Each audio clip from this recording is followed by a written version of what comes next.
Number चालू है। तथागत भगवान गौतम बुद्ध, बोधिसत्व डॉक्टर बाबा साहब अम्बेडकर, इनको नमन।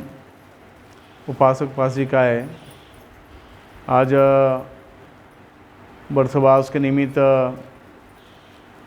4 आर्य सत्य की मैं देशना निरंतर दे रहा हूँ। दुख है, दुख का कारण है और दुख का निवारण है, और दुख निवारण की ओर ले जाने वाला मार्ग है, अष्टांगिक मार्ग है। आज मैं आर्य अष्टांगिक के ऊपर में धम्म देशना देने जा रहा हूँ। आप सभी अपने जीवन से दुखों से मुक्त होने के लिए, निर्वाण पथ को प्राप्त करने के लिए, बुद्ध बनने के लिए, अरहत पद को प्राप्त करने के लिए, ये जो आर्य अष्टांगिक मार्ग है, ये आर्य अष्टांगिक मार्ग आपके जीवन में बहुत सहायक होगा। और यही आर्य अष्टांगिक मार्ग ये मध्यम मार्ग है, जो अपने जीवन में आर्य अष्टांगिक मार्गों का पालन करते हैं, वो अपने जीवन से दुखों को मुक्त करते हैं। भगवान बुद्ध ने दुख निवारण की ओर ले जाने वाले मार्ग में आर्य अष्टांगिक मार्ग बताया है।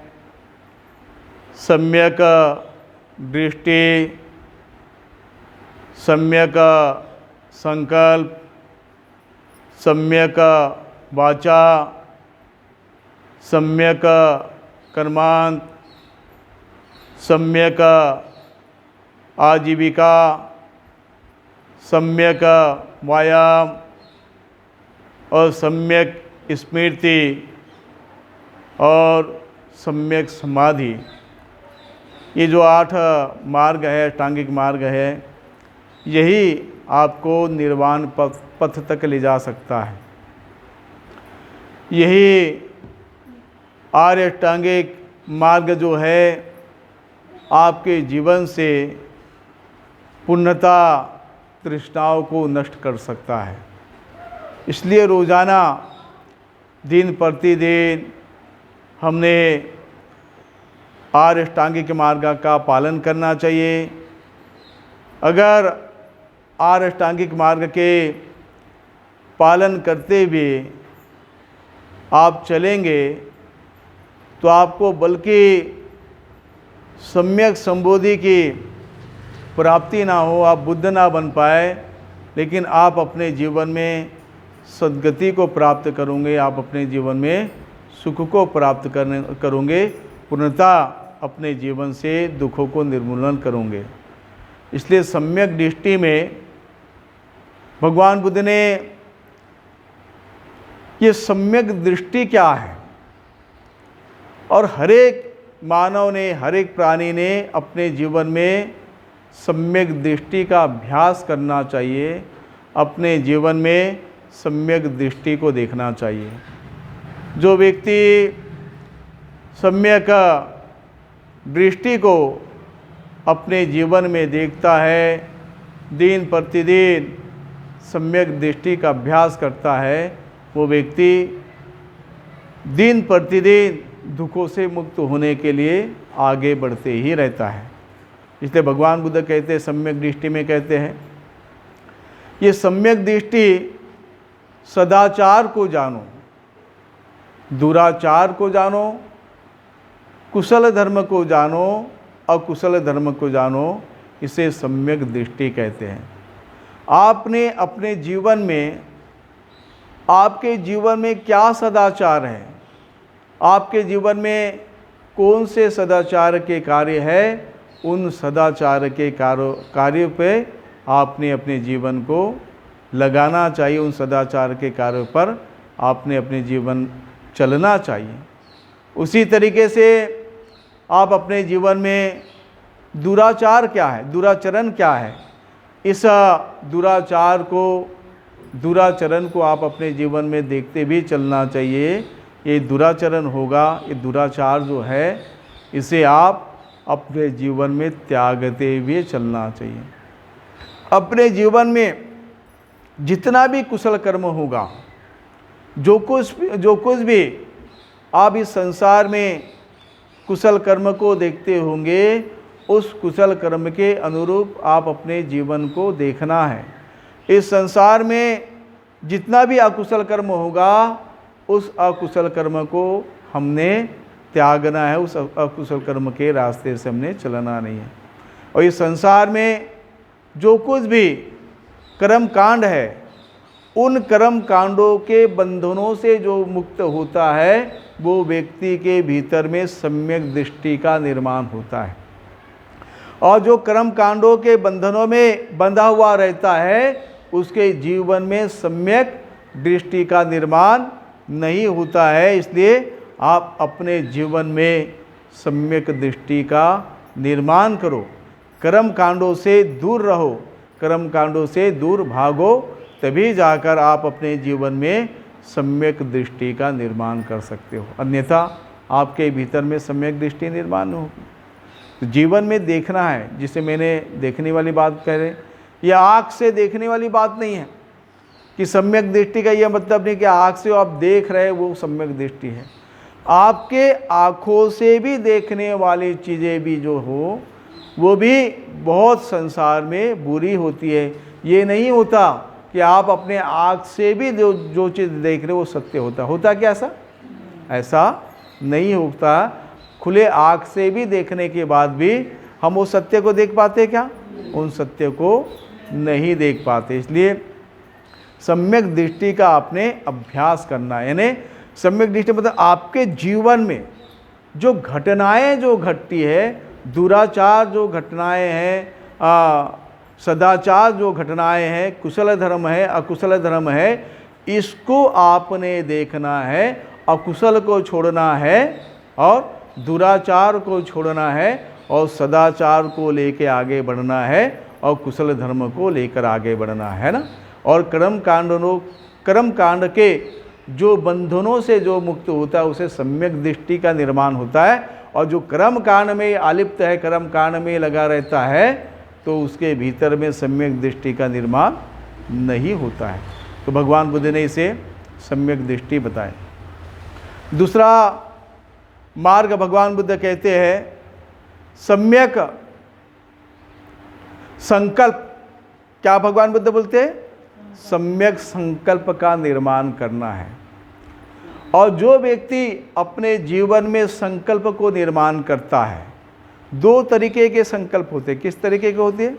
दो।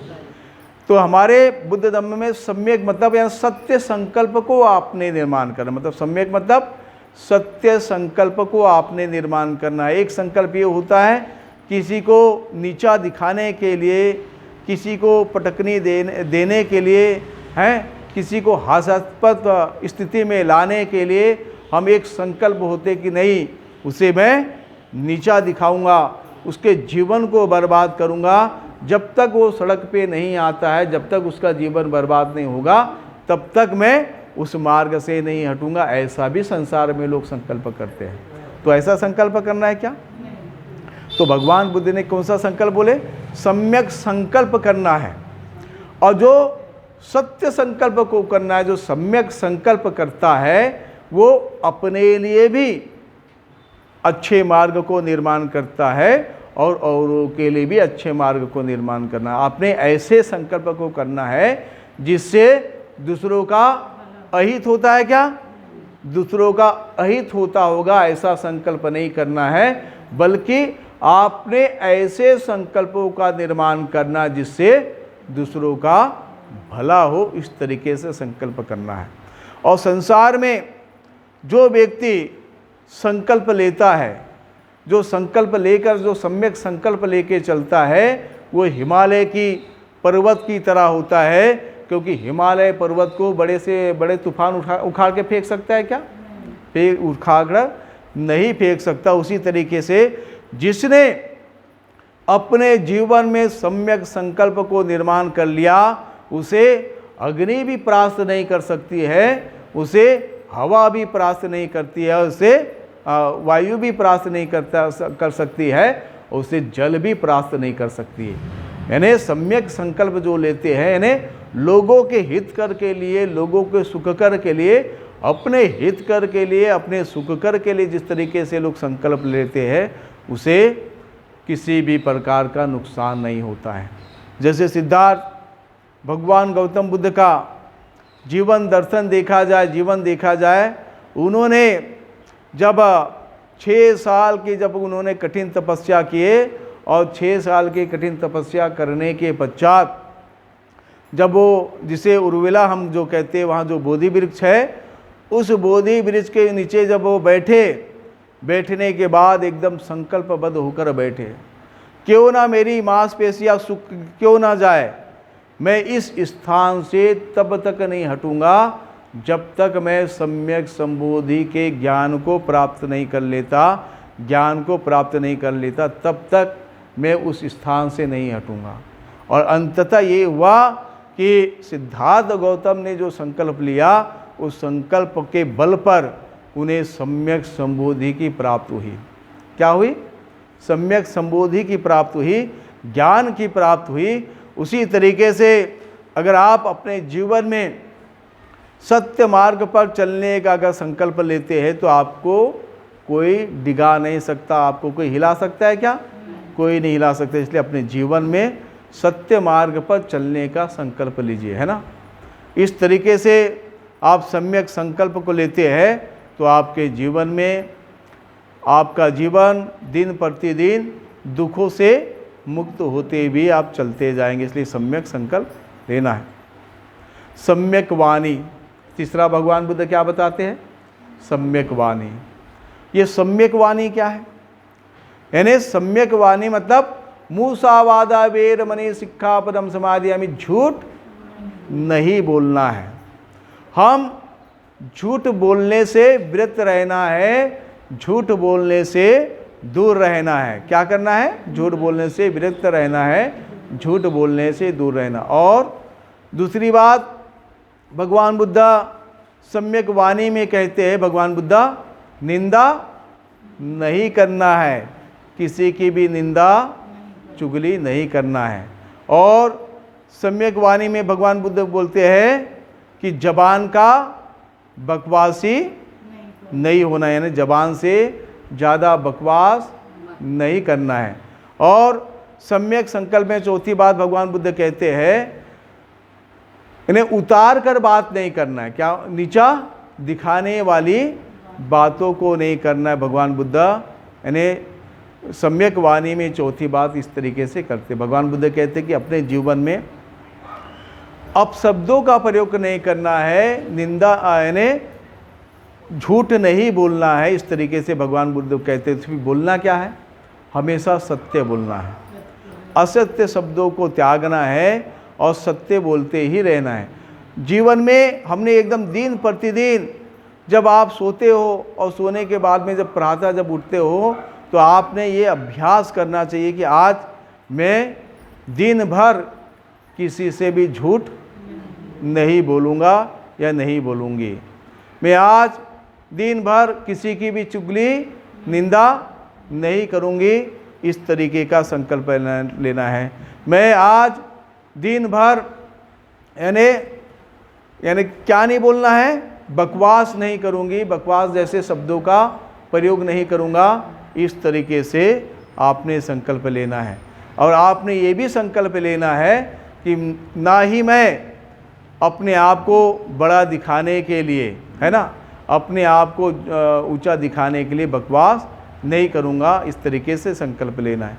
और ना ही आपने ऐसा संकल्प लेना है कि ना ही मैं अपने जबान से कड़वा शब्दों का प्रयोग करना है। एक व्यक्ति होता है ना जो नीचा दिखाने के लिए उतार कर जो बात करता है, तो उतार कर भी बात किसी के साथ में नहीं करना है। इस तरीके से आप जो है अपने जीवन में रोजाना अभ्यास करो।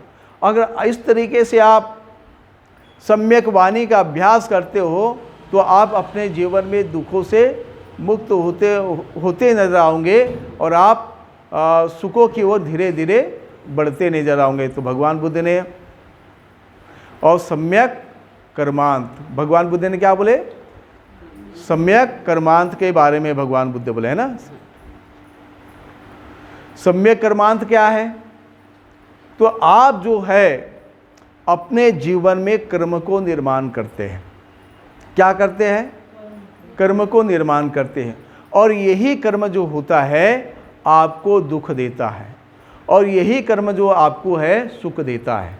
तो भगवान बुद्ध कहते हैं कि आप अपने जीवन में कर्म को निर्माण करो, यानी सम्यक कर्म का अभ्यास करो। कोई व्यक्ति ऐसा होता है जो पूर्व जन्मों के पूर्व के कर्मों के कारण वो सुख भोगते रहता है। पूर्व के अच्छे कार्यों के कारण वो सुख भोगते रहता है, वो सुख में ही आलिप्त रहता, मजा लेते रहता है, लेकिन वो आगे अपने अच्छे कर्मों को निर्माण करते रहता है। क्या वो आगे अपने अच्छे कर्मों को निर्माण नहीं करता है? तो निर्माण नहीं करने के कारण वो उसका सुख भोगते रहता है। सुख भोगते भोगते वो अपने जीवन में लोगों के साथ में दुराचरण का व्यवहार करते रहता है, लोगों के साथ में गलत कार्य करते रहता है। उस गलत कार्य के करते करते फिर वो उसके जीवन में सम्यक कर्म जो निर्माण होता है, क्या सम्यक कर्म निर्माण नहीं होता, बल्कि उसके जीवन में दुराचरण का कर्म निर्माण होता है। इसलिए अपने जीवन में आपने हमेशा सम्यक कर्म को निर्माण करो। ये सम्यक कर्म क्या है? यानी जो सत्य जो मार्ग पर चलना है, सीलों के मार्ग पर चलना है, दान पारमिता के मार्ग पर चलना है, भावना के मार्ग पर चलना है, श्रद्धा के मार्ग पे चलना है। इस तरीके से आप जो मार्ग पर चलेंगे, सत्य के मार्ग पर आप चलेंगे, तो आपके जीवन में अच्छा कर्म निर्माण करेंगे।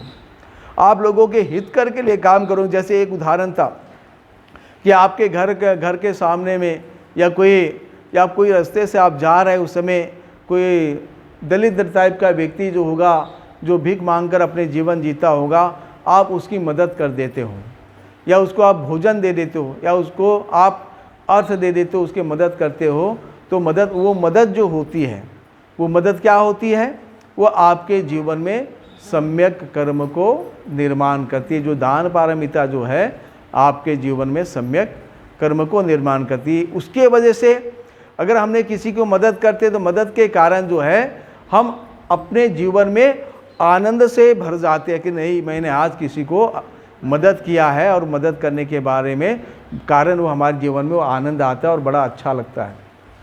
तो भगवान बुद्ध कहते हैं कि ऐसा जो कर्म जो है, जो मन को आनंद देता होगा, ऐसा कर्म जो है बार बार करते रहना चाहिए, है ना।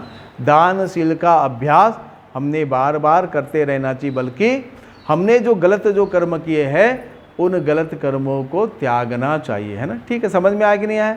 एक व्यक्ति संसार में वो होता है जो सदाचार से दुराचार की ओर बढ़ता है। एक संसार में कैसा व्यक्ति होता है जो सदाचार भरा जीवन जीता है, लेकिन सदाचार के बाद में वो दुराचार की ओर बढ़ता है। एक व्यक्ति जो होता है जो दुराचार से सदाचार की ओर बढ़ता है, और एक व्यक्ति वो होता है जो दुराचार से दुराचार की ओर बढ़ता है, और एक व्यक्ति जो होता है जो सदाचार से सदाचार की ओर बढ़ता है। इसलिए अपने जीवन में सदाचार से सदाचार की ओर बढ़ो। इस तरीके से आप सदाचार का अपने जीवन में जो कार्य करेंगे तो आपका जो सम्यक कर्मांत जो है वो आपके जीवन में निर्माण होगा, और उस कर्म के बल पर आपका जो वर्तमान समय जो है वो आपको आनंद देगा, और यही वर्तमान समय जब आपको बीत जाएगा तो बीता हुआ समय भी आपको सोचकर आनंद देगा। और इसी वर्तमान समय में आप सम्यक कर्म करेंगे, उस सम्यक कर्म के वजह से आप भविष्य को भी सोचकर आप उस पर आनंद मना सकते कि मेरा जीवन ऐसे हो सकता है। इसलिए सम्यक कर्म का आपने क्या करना चाहिए? अभ्यास हमेशा करते रहना चाहिए। उसी तरीके से भगवान बुद्ध पांचवी बात कहते हैं, सम्यक आजीविका, है ना। हर कोई अपने जीवन में आजीविका कमाता है कि नहीं कमाता है? अपने खुद के लिए कमाता है, अपने बाल बच्चे के लिए कमाता है, अपने परिवार के लिए कमाता कि नहीं कमाता है? तो सम्यक आजीविका कमाने से कोई बच पाता है क्या? कोई नहीं बच पाता। हर कोई व्यक्ति जो है सम्यक आजीविका कमाता है। लेकिन ये सम्यक आजीविका क्या है? आप तो अपने जीवन में कमाई करते हैं, तो कमाई करते, एक व्यक्ति जो होता है जो गलत कार्य करके भी बहुत संपत्ति कमा रहा है, एक व्यक्ति जो ईमानदारी से दिन रात मेहनत करके भी संपत्ति कमाता है, लेकिन दोनों की संपत्ति कमाने में फ़र्क है।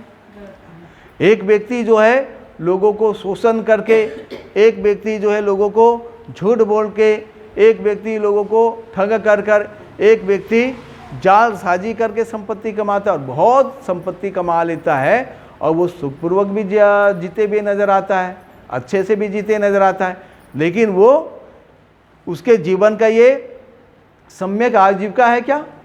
सम्यक आजीविका नहीं है। अन्याय किए बगैर आजीविका कमाना है। समझ में आया? लोगों के साथ में अन्याय किए बगैर अगर आप उस तरीके से आजीविका कमाते हैं, धन संपत्ति कमाते हैं, तो वो आजीविका आपके जीवन में लाभदायक होगा, और वही आजीविका आपको क्या देगा? आनंद देगा, है ना।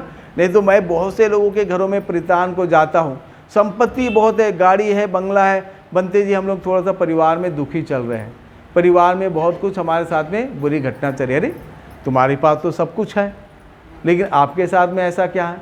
ये इसलिए हो पा रहा है उसके जीवन में कि वो गलत तरीके से जब आजीविका कमाते हैं, तो गलत तरीके से जब आजीविका कमाने का जो परिणाम उसके जीवन में दिखते रहता है और दिखाई देते रहता है, तब वो अपने आप में पीड़ित होते रहते, तब वो अपने आप में दुखी होते रहते। इसलिए अन्याय किए बगैर आपको आजीविका कमाना, मेहनत करना है ना, सम्यक कष्ट करना है, और सम्यक कष्ट सम्यक मेहनत से करेंगे, ईमानदारी के साथ में जब आजीविका कमाएंगे, वो आजीविका आपको भी पुर जाएंगे, आपके परिवार को भी पुर जाएंगे, और आपके घर में आने वाले जो मेहमान है उसका आवने पावने दक्षिणीय अंजल करनीय अनुत्तरम पुयंकेतम लोक साथी, आप उनका आतिथ्य भी कर पाएंगे।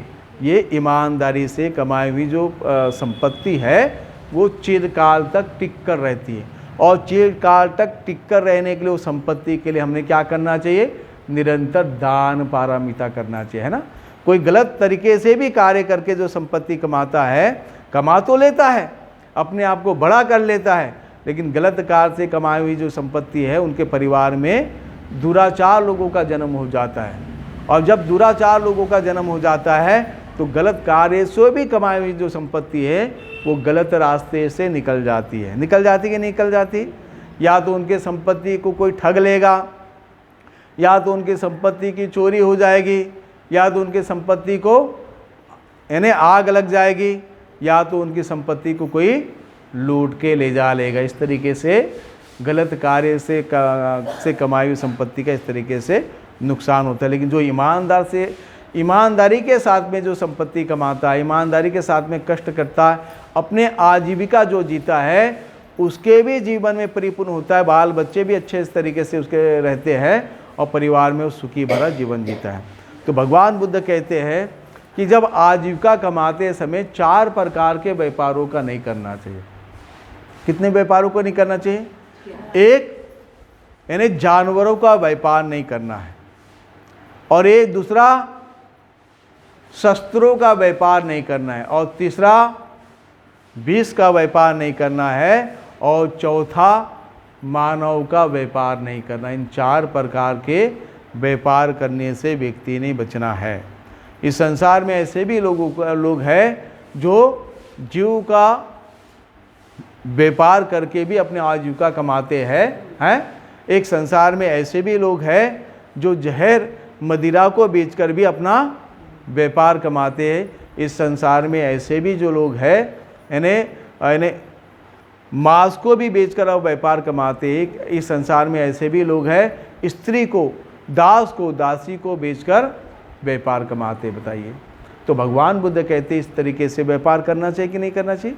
नहीं करना चाहिए। अपने जीवन में सम्यक व्यापार करना चाहिए। जब सम्यक व्यापार करेंगे तो आपके जीवन में क्या आएगा?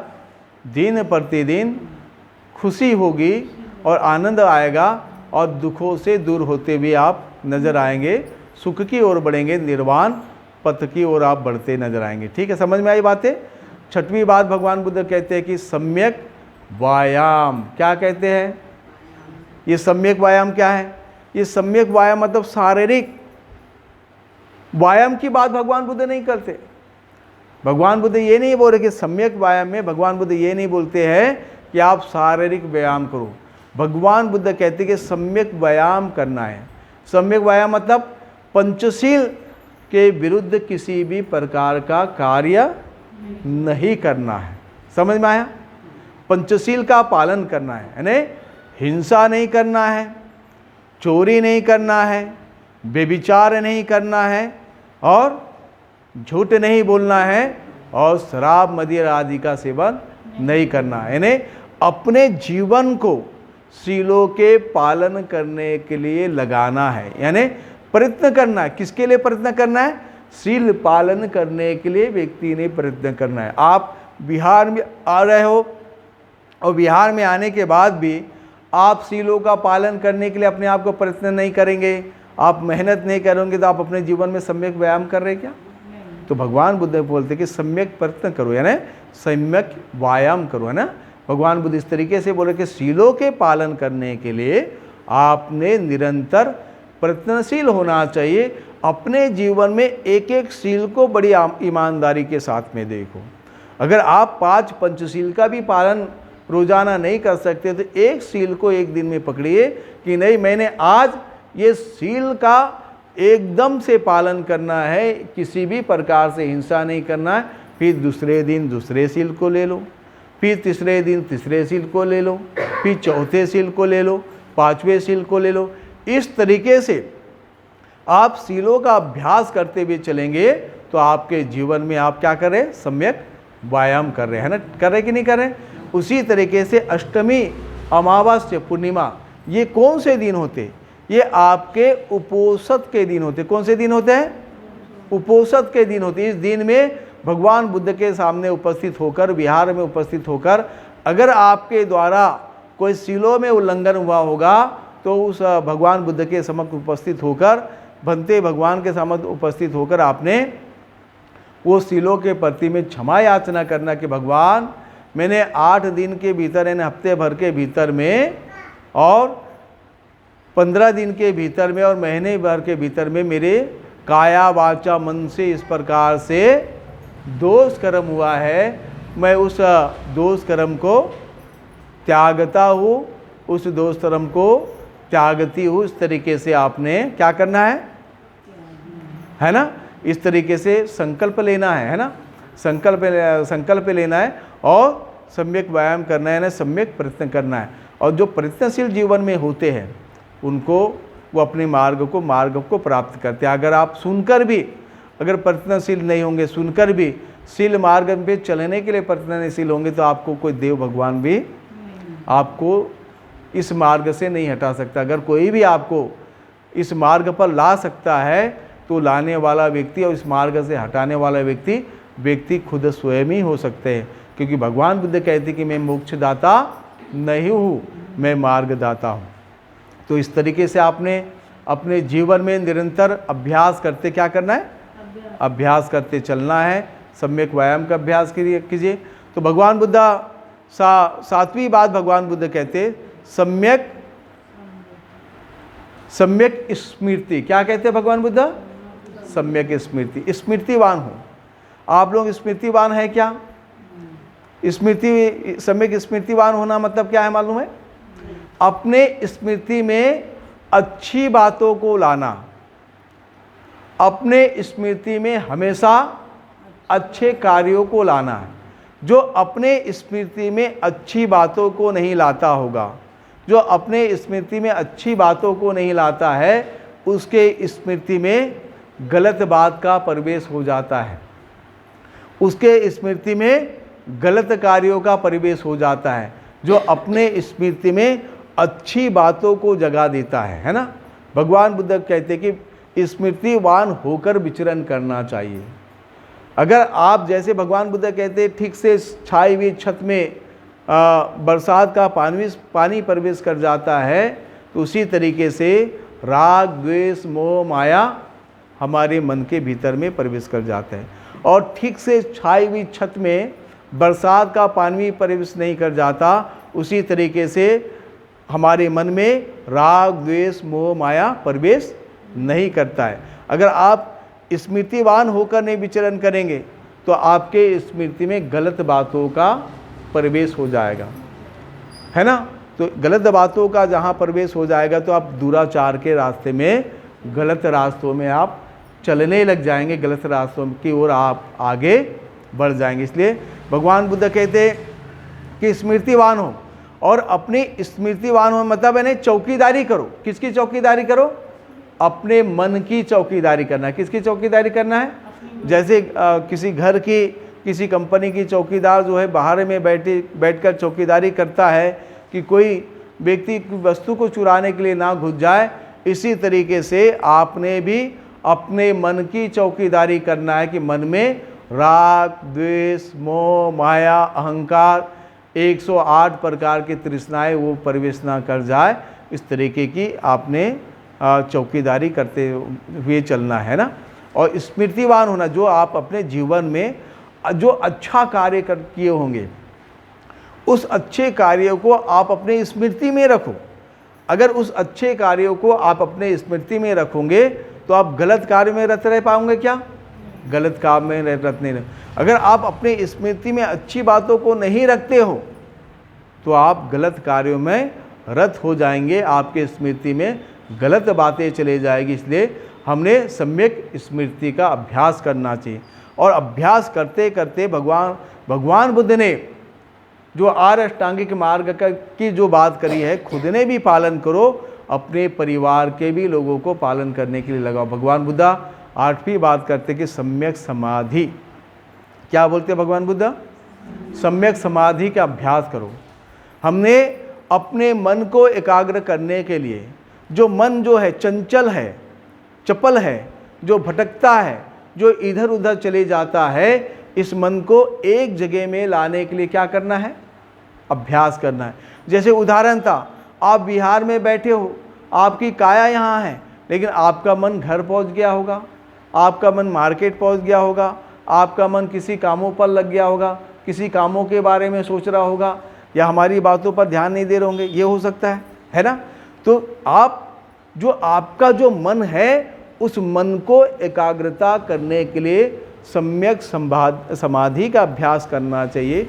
उस मन को एकाग्रत करने के लिए ध्यान साधना करना चाहिए। और जो मैंने आपको ध्यान साधना करने के बारे में जो बताया, उस तरीके से बैठकर आपने नासिका को देखते हुए, श्वास पर श्वास को आपने देखते हुए, जो मन में उत्पन्न होने वाली जो बातें हैं, अच्छी भी बातें मन में उत्पन्न हो रही होगी, मन में बुरी भी बातें उत्पन्न हो रही होगी।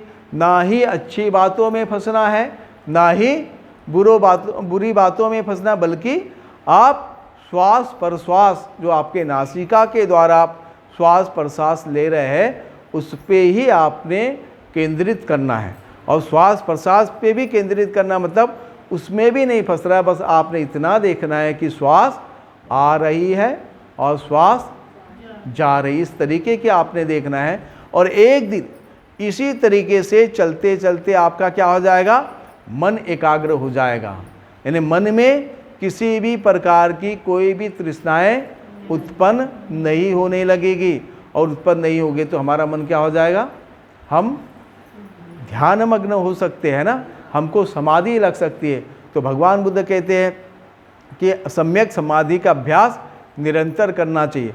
और जो सम्यक समाधि का अभ्यास करता है, उसके मन के भीतर में चोर प्रवेश नहीं करता है। कौन प्रवेश नहीं करता है? ये चोर कौन होता है?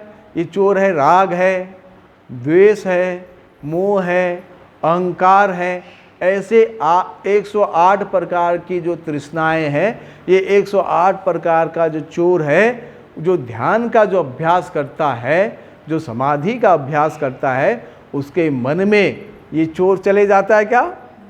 उसके मन में ये चोर प्रवेश नहीं करता है ना। तो इसलिए मन में चोर प्रवेश ना करे, इसलिए निरंतर रोजाना आप अपने घर में ध्यान साधना करना चाहिए, बिहार में आकर ध्यान साधना करना चाहिए। आपके घर में जो कुछ भी पूजा स्थल होगा उस पूजा स्थल के सामने में 10 मिनट या 1 घंटे बैठकर ध्यान साधना करना चाहिए।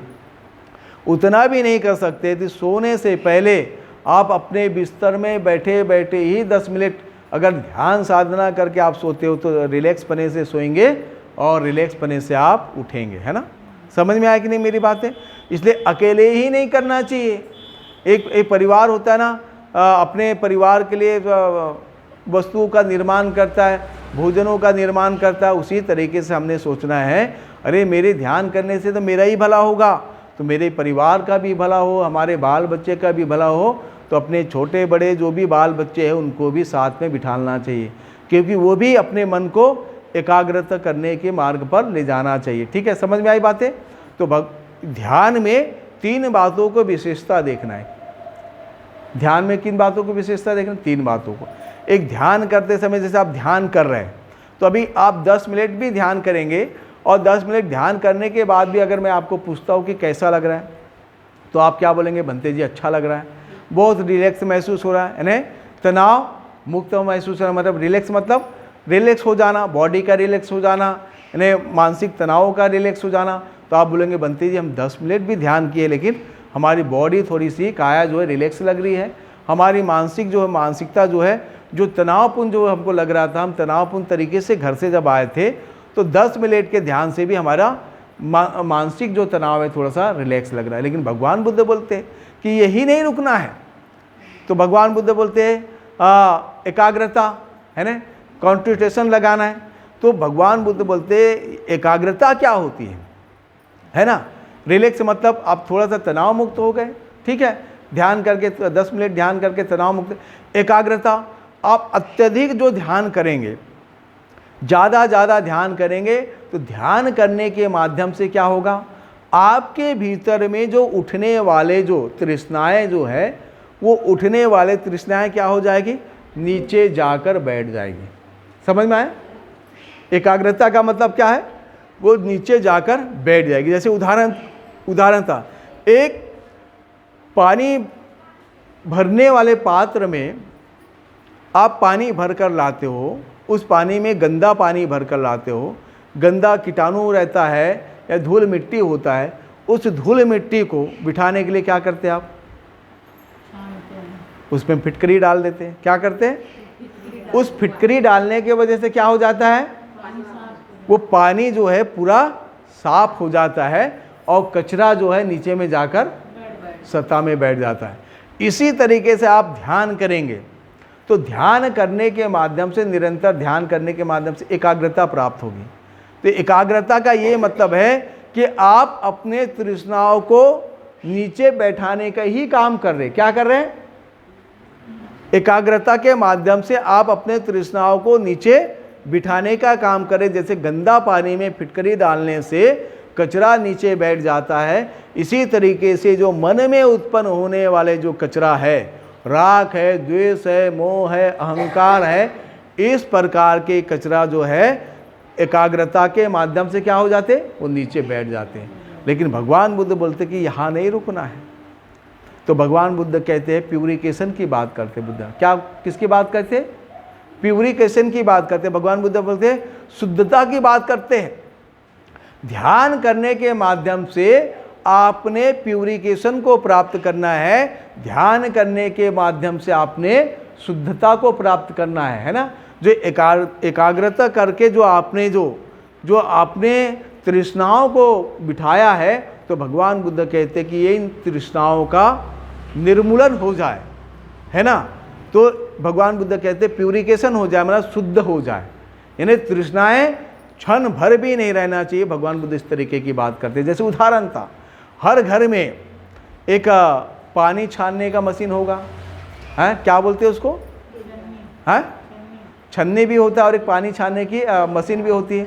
बोलते बनते हैं एक्वागार्ड बोले, जो भी प्यूरिकेट बोलते, जो भी, वो जो पानी से 3 सिलेंडर से होकर पानी आता है। किसी के घर में 2 सिलेंडर होगा, किसी घर में 1 सिलेंडर होगा, और बोलते कि बनते जी ये सिलेंडर से गुजर कर जब पानी आता है तो इसमें से एक भी कचरा नहीं रहता है, एकदम शुद्ध पानी हम लोग पीते हैं। जब आप पानी के पीछे इतने सजग हैं, आपके घर में ही धम्मा है, वहीं से सोचना है यार ये 3 सिलेंडर से गुजरता हुआ पानी जाकर शुद्ध पानी हमको मिलता है, या 2 सिलेंडर से गुजरते हुए ये शुद्ध पानी मिलता है, 1 सिलेंडर से गुजरते हुए शुद्ध पानी मिलता है, या छन्नी से छानने से शुद्ध पानी मिलता है। वहाँ से हमने सोचना है कि, इसलिए भगवान बुद्ध कहते कि शुद्ध प्यूरिकेशन की बात करते भगवान बुद्ध, यानी शुद्धता, यानी आपने ध्यान के माध्यम से, समाधि के माध्यम से अपने भीतर में प्यूरिकेशन को निर्माण करना, मतलब आपके भीतर में क्षणिक भर भी तृष्णाएं नहीं रहना चाहिए, एक बूंद तृष्णाएं नहीं रहना चाहिए। 108 प्रकार की जो तृष्णाएं हैं, उन 108 प्रकार की तृष्णाओं को भगवान बुद्ध कहते हटा दो, उसको मुक्त हो जाओ, निर्मूलन करो, प्यूरिकेशन करो, यानी शुद्ध करो। इस तरीके से भगवान बुद्ध ने किए है। और ये ध्यान के अभ्यास करते करते रिलैक्स पना आएगा, रिलैक्स पना के माध्यम से आप ध्यान के अभ्यास करते करते आप तनाव मुक्त होंगे।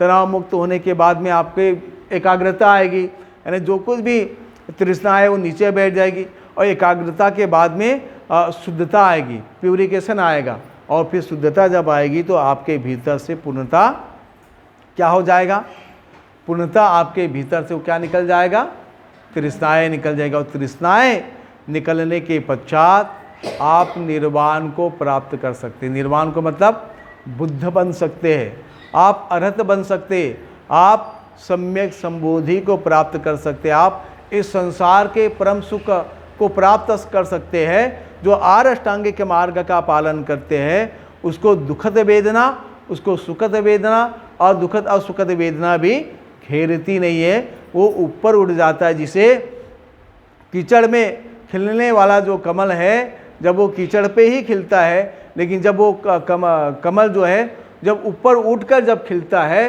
तो कीचड़ उसको भी स्पर्श नहीं कर सकता है। इसी तरीके से आप समाधि के मार्ग से आप ज्ञान प्राप्त करेंगे तो समाधि आपकी लग जाएगी, तो संसार के लोग आपके ऊपर में कितना भी कीचड़ उछाले, मतलब संसार के लोग आपको कितना भी बुरा भला बोले, आप उनके बुरा भले बोलने से आप हिल पाएंगे क्या? आप उनके भले बुरे बोलने से हिल नहीं पाओगे। इसलिए हमेशा भगवान बुद्ध ने आर्य अष्टांगिक मार्ग का मार्ग बताया है। 4 आर्य सत्य में भगवान बुद्ध ने चौथा आर्य सत्य करके भगवान बुद्ध ने आर्य अष्टांगिक मार्ग को रखा है, यानी दुख निरोध की ओर ले जाने वाला मार्ग यह आर्य अष्टांगिक मार्ग है। जो ये आर्य अष्टांगिक मार्गों का पालन करते हैं वो अपने जीवन में अगर निर्वाण पथ को भी नहीं प्राप्त करते होंगे तो अपने जीवन में परम सुख को प्राप्त करेंगे। इसलिए आप अपने जीवन में परम सुख को प्राप्त करने के लिए आर्य अष्टांगिक मार्ग का ही पालन करना है, क्योंकि यह आर्य अष्टांगिक मार्ग मध्यम मार्ग है। भगवान बुद्ध ने अपने धम्म में आर्य अष्टांगिक मार्ग को प्रधानता से भगवान बुद्ध ने रखा। आज मैं 4 आर्य सत्य के ऊपर में अंतिम आर्य सत्य दुख निरोध की ओर ले जाने वाला मार्ग, इसके ऊपर जो देशना संपन्न हुई, इस देशना के माध्यम से आपका जीवन मंगलमय हो, आपके परिवार का जीवन मंगल हो, इस संसार में जितने भी प्राणी विचरण करें सभी प्राणी का मंगल हो। दबा दो बटन, वही बटन को दबाओ, लाल वाला, लाल वाला।